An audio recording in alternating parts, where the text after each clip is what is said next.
Hi, this is Stephanie Miller from The Stephanie Miller Show. Please enjoy this exclusive clip from my show on Political Voices Network. If Donald Trump would stop committing crimes, you might have more time in your day. But let's... No kidding. No kidding.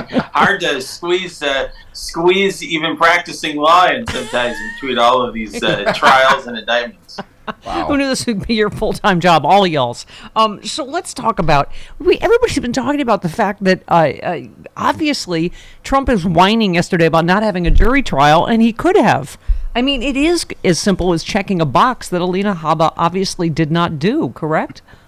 That's right. Now, to be fair, I think there would have been a good argument here that he wasn't entitled to one. But, usually you would litigate that issue or raise that issue, and certainly you wouldn't have your client out there whining about not getting it, right? So that's something that the lawyers would have a conversation with him about. I think it's fair to say he's not represented by the A team.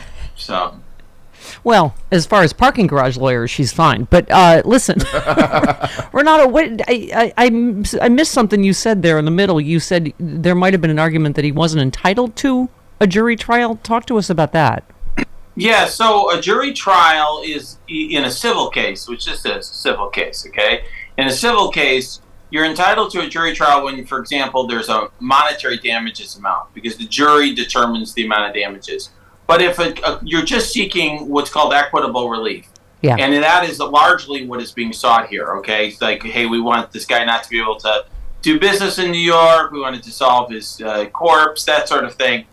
That's all, his corporations, that's ultimately usually done by a judge. So, for example, I'm in Illinois, there's a split between Chancery Court and Law Court. So that, where you in Chancery Court, you don't have jury trials. So yeah. I think that's very likely, the case here. So, yeah, one analyst said, hard to believe Trump understood his lawyers hadn't done it when he's been savaging the judge who is now the fact finder in his huge fraud trial. I mean, again, I guess you need to get a psychology degree in addition to your law degree to be able to answer this, like why you would be attacking the judge when you have a bench trial and he is the sole decider. I mean, basically the facts have already been found here. Now it's just the amount, right? He's already been found to committed fraud, correct? Yeah, I mean, so one thing that I think is important for everyone to understand is that the strategy that's being employed, not just by Trump, but by his attorneys, by like Alina Habba and so on, yeah, is not really designed to achieve victory here. Not only do you not trash the judge right before a bench trial, like this isn't a jury trial, this is a trial in which the judge is the decider, but separate and apart from that, you don't have an opening statement where you say there's no fraud at all and it's all a witch hunt when the judge has already found that there's fraud. So this is, to me, really designed for talking points. It's designed to appeal to a base. It's designed to generate some sort of narrative, but it does not resemble a legal strategy in any way. So, speaking of him talking smack and inciting violence, jurors are under attack. Additional protection sought as Trump spokes violence. This is civil rights groups in Georgia now have asked for extra protection. What do you think is going to happen with all this? Being detained before trial, gag order.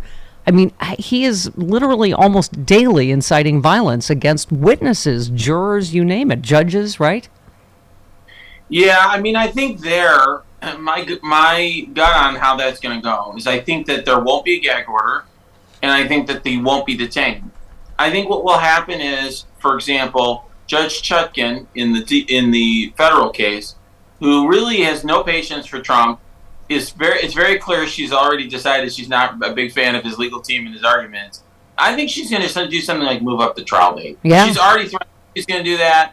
I think she'll do that because that's less problematic from a legal perspective, whereas silencing somebody running for president is complicated. There's First Amendment issues. So I just think she's going to go to something she has complete control over and really isn't easily reviewable on appeal, which is her trial calendar. Yeah. Like, okay, you know what? I've got an opening next month. Yeah. Since you're creating so many problems for witnesses, we're just going to rush to trial.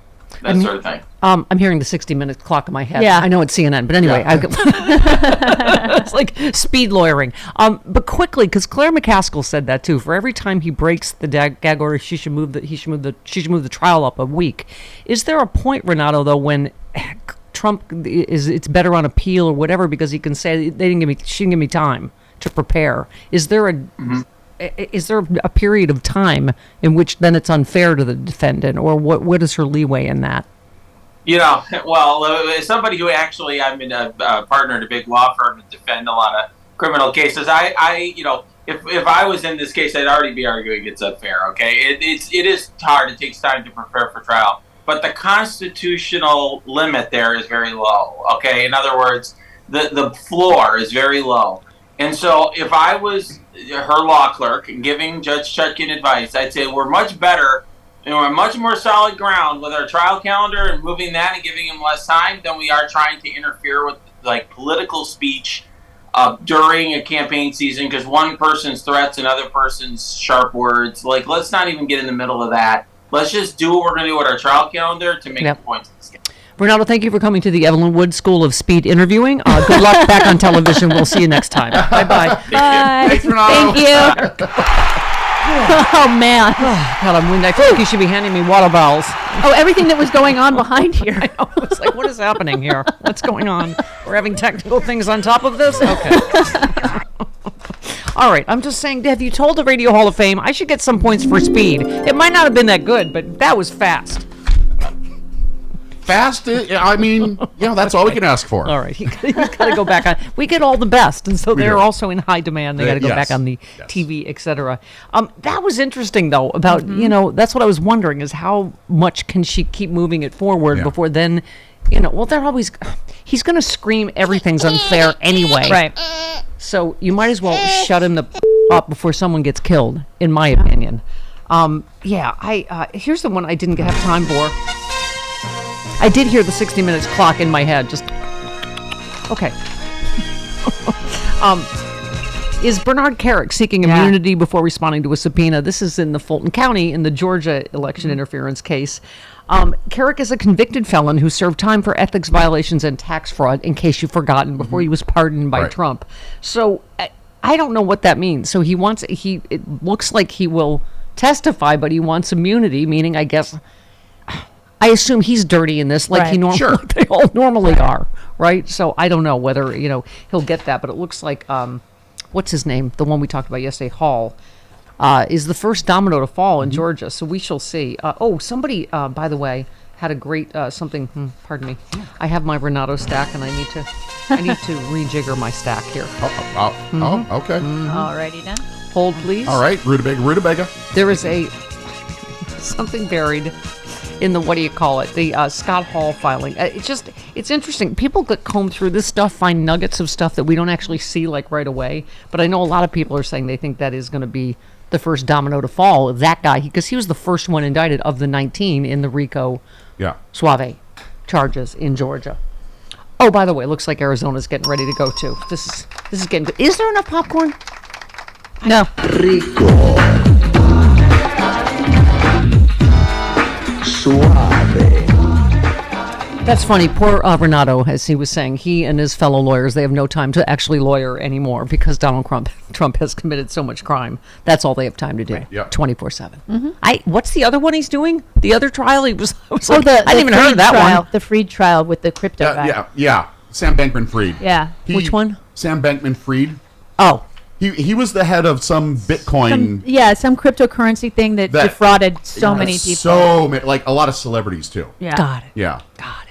Okay. And I think at one point he offered Trump $4 billion to drop not out of the run. case. Yeah, to not run for president. The fact that he had $4 billion to offer to anybody Wow. is a little nuts. Yeah. Oh, hi. I'm here with sexy liberal John Fugelsang wearing my Los Angeles sexy liberal shirt. Oh, my God. We have an LA show coming up October 21st. But how else could you see it, John? How else could you see it? I'm so glad you asked. For a limited time, you can see the show live via pay-per-view if you go to sexyliberal.com. All the laughs, you'll miss nothing. I can stream it from all around the world? All around the world, in your car, while you're driving. Watch it at home. Sexyliberal.com, yeah.